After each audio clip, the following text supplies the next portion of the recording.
Sa flower farm na ito sa Barangay Pacol, Naga City, makikita ang iba't ibang makukulay at nagagandahang bulaklak na talaga namang nakaka-good vibes.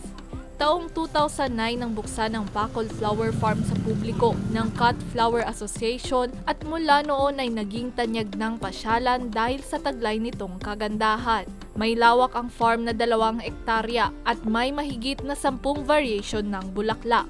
Bukod sa perfect itong pasyalan, bukas din ang farm sa mga gustong mag-photoshoot, birthday man yan, kasal o kung ano paman. Gaya na lamang ng second-year college student na si Roan Babar mula sa Kamaligan, Camarines Sur na dumayo sa farm para sa kanyang school project.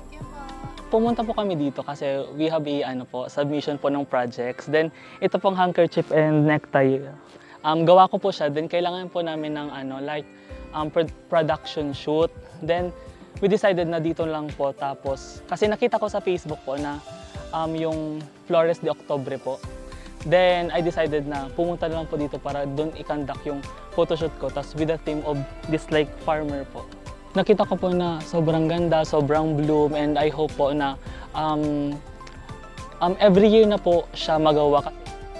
Si Nanay Medalya Sada, dumayo rin sa farm mula Ocampo, Camarines Sur para mamili dito ng mga panindang bulaklak sa undas. Pumunta kami dito para humanap ng murang bulaklak, and kasi ang purpose naman is ibebenta din doon sa Ocampo.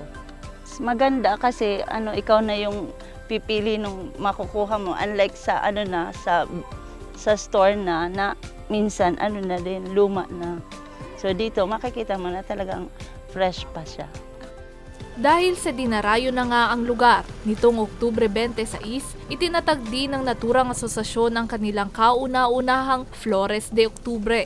Ngayon lang pong kasi naisip ng mga opisyal namin, katulad nga ni Jokno, at saka sinuportahan kami ng syudad at saka barangay. Yung mga lokal lang na bulaklak, mga dito lang nabubuhay. Kahit mo naman itanim yon, mamumulaklak. Kaso lang, tinatiming talaga namin kasi ngayon ang pagkakataon namin makakita ng medyo malaki-laki.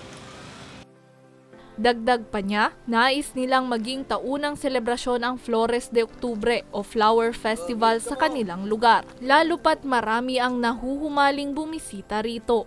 Sana sa susunod na